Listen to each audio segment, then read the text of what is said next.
Hi, everyone. Mike White here. Welcome to this week's blog post. I think it's really important that when we talk about this being Business Planning Month and going through the process of tracking our numbers and where our referrals are coming from, I think it's really important to knowing the relationship that you have between your efforts and your outcomes. Not all things are a one for one or, situation for sure. Some relationships, some things that we do to generate opportunities consumes more time than managing ongoing relationships. Let's be honest, when we start out, 99% of our time is out there prospecting for opportunities. And then as opportunities come to us, we have to work on those opportunities. Maintaining an existing relationship consumes less time than trying to find those relationships. All those things are important, but it's important when you're digging into your numbers that you use some sort of measuring tool to understand that you're also in need of tracking the efforts, because it's not just good enough to say, I get this percentage of my business from this area. Because ultimately, we have to be concerned that we paint with too broad a brush, if you will. You can't just say I get this percentage of my business from this area, but it consumes this amount of my time.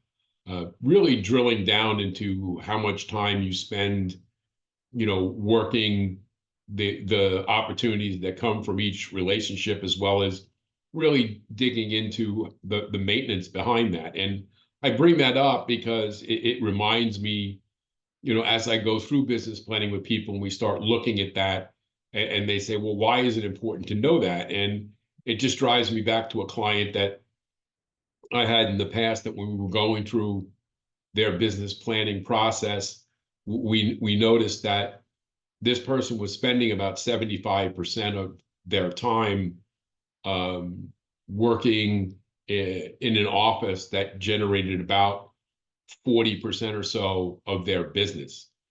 And when you looked at that, clearly, and you said, well, yes, it's the single largest piece of where my business comes from. And yes, it's the biggest amount of my time.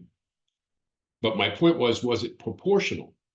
Was it, you can flip the script on that and saying 40% of your business is coming from 75% of your effort. That means 60% of your business is coming from 60% of your business is coming from 25% of your efforts.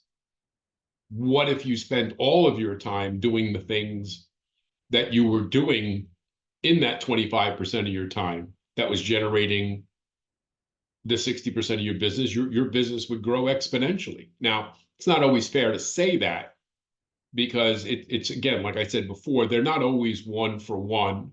And there are certain relationships that are a lot less labor intensive, if you will, than others. But within reason, or at least acknowledging that you understand, this is where my time is going, this is the result I get for it, and I'm comfortable making that trade. But what I suggested at that point was to have a heart-to-heart talk with that particular broker, because there had been questions in the past. That person had very high standards, was very demanding, was one of those real estate agents you've heard me rail against. You've got to answer your phone 24/7, 365, blah, blah, blah. And I said, that's nonsense. You can't possibly do that, because once you have more than one referral partner or more than one client, you could be on the phone when somebody else calls in. And what are you supposed to do? Drop the call that you're on for the one that's the unknown? Clearly, that can't work. And so there has to be a conversation about how the relationship's going to work, how we're going to interact, the things that we're going to do, what is a reasonable response time, what are the things, and how are we going to approach to make these things work. And that, if they were not happy with that, if they wanted somebody that could try to answer the phone 24/7, 365, they were free to do so. And that, that this person fully understood that, I get it. I just can't be that person because, again, it's requiring 75% of my effort to generate 40% of my own business, and it's not worth it unless we can put in some rules, unless we can put in some things that will reduce the amount of energy and things that I'm committed to, because again, we have to look at this and it has to be worthwhile for the two of us. And that's a big thing to do, and it's hard to do when you're somebody to sit there and say, I'm going to go out and jeopardize a relationship that amounts to 40% of my business. That's an issue. But the only other side to that coin is, then you could spend all of your time working on what generates you the 60% of your business, which would likely improve. And again, they had the conversation, and the broker was, necessarily not happy, and threatened and stomped around and said, well, you're no longer our preferred lender, and we'll get somebody else. And my client said, I understand that. You're still welcome to refer business. The agents are still welcome to refer business.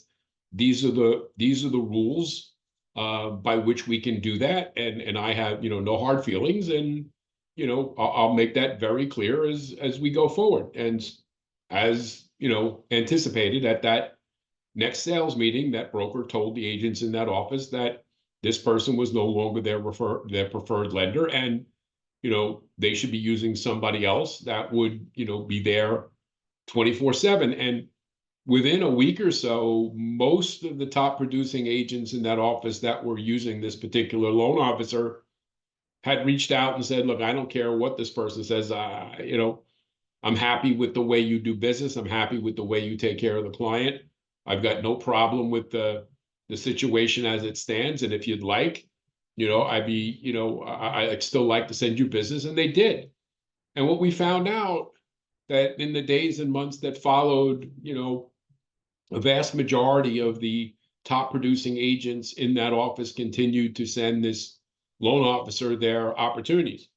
And at the end of the year, we saw that they retained about 90% of what they did the prior year, and they spent about 25% of their time. And in the other time, they were out there, connecting with other people. And many of those people said, I always liked the way you did business, but I wasn't going to refer you because you worked for that other office. And so what happened? It was addition by subtraction. They were no longer, quote unquote, affiliated with that office as their preferred lender. And the other agents in that marketplace who had seen the work this person was doing was happy to refer them. And that business grew exponentially. In fact, their business improved by better than 50% year over year. So again, addition by subtraction. I think it's really important that we know where our time is going, where our efforts are going, and what does that outcome look like.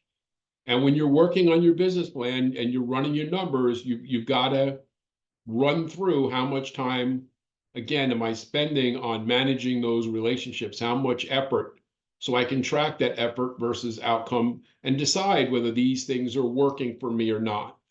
And clearly, if you're having trouble with your business plan for 2025, or you've never done one before and would like some help, you can reach out. It's Mike, imtcoaching.com. We'll talk to you again soon. Take care.